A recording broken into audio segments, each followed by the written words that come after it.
This girl says that she has not shared this story with anybody, and honestly it's because she's been very afraid to. This happened to her when she was 12 years old and she lived in a big house with mom and dad and their dog Keko. She explains that Keko was a really strange looking dog and a lot of people at first glance would be very scared of him. However, her and her parents were very used to Keko and were not afraid of him, but he did have some really weird tendencies. Obviously she loves her dog so much, but she would notice that when her parents were around, Keko would act friendly, playing with the toys, wagging its tail, but when she was left alone with Keko, he would act very different. For some reason, he would get very serious and she would catch Keko just staring at her. She almost felt like he was analyzing her, like just trying to see what she was up to, and that there was times where he would sit down on the couch like a human, and it almost even looked like he was interested at what was showing on the TV. She says that he would sometimes even cross his legs as he's watching TV. She would start like nervously laughing because she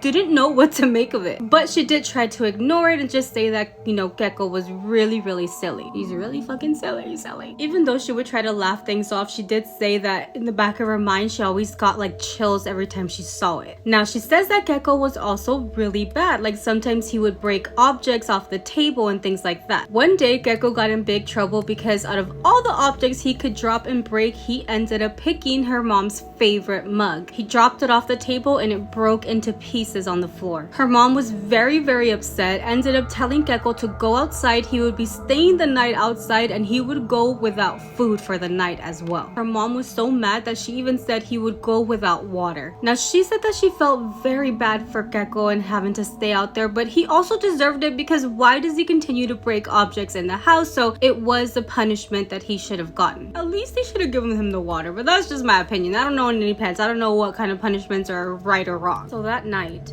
after her parents had gone to bed, she was laying in bed and she started to hear little knockings on her window. Relax, nothing has happened yet.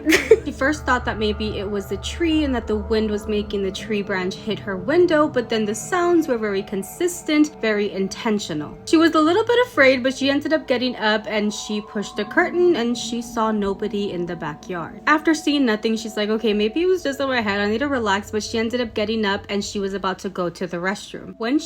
Why do I have chills already? I haven't even said anything. When she gets to the hallway and is about to start walking to the restroom is when she hears a voice say, hey, turn around. She immediately freezes, realizing that that voice is coming from the backyard. That her legs felt like jello. She was terrified and she ended up getting the courage to walk towards the back door, and when she looks out there, all she sees is Keko sitting down facing that back door. She could tell that he was sitting like still where it was a little bit dark, and as he gets up to walk towards where the light is, she realizes that it is Keko, but it doesn't look like the dog anymore. This is the best way that she could explain it. She says that when she saw Keko, it almost looked like a human who had been disguised as a dog, but the eyes looked human. The skin was very weird. It didn't look like the dog anymore. It just looked like a human pretending to be a dog. It was in that moment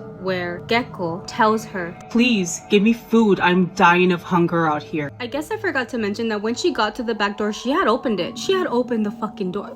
What the fuck?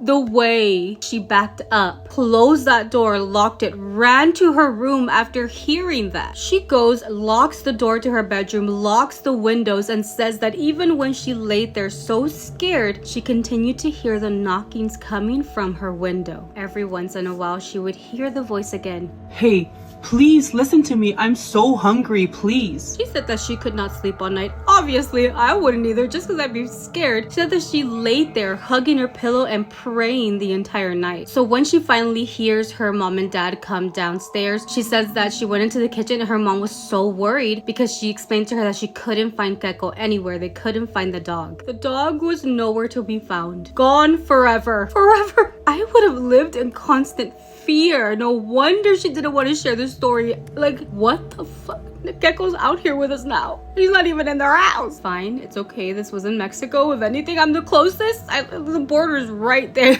What do you guys think Keko was? Or was he just a dog that could talk?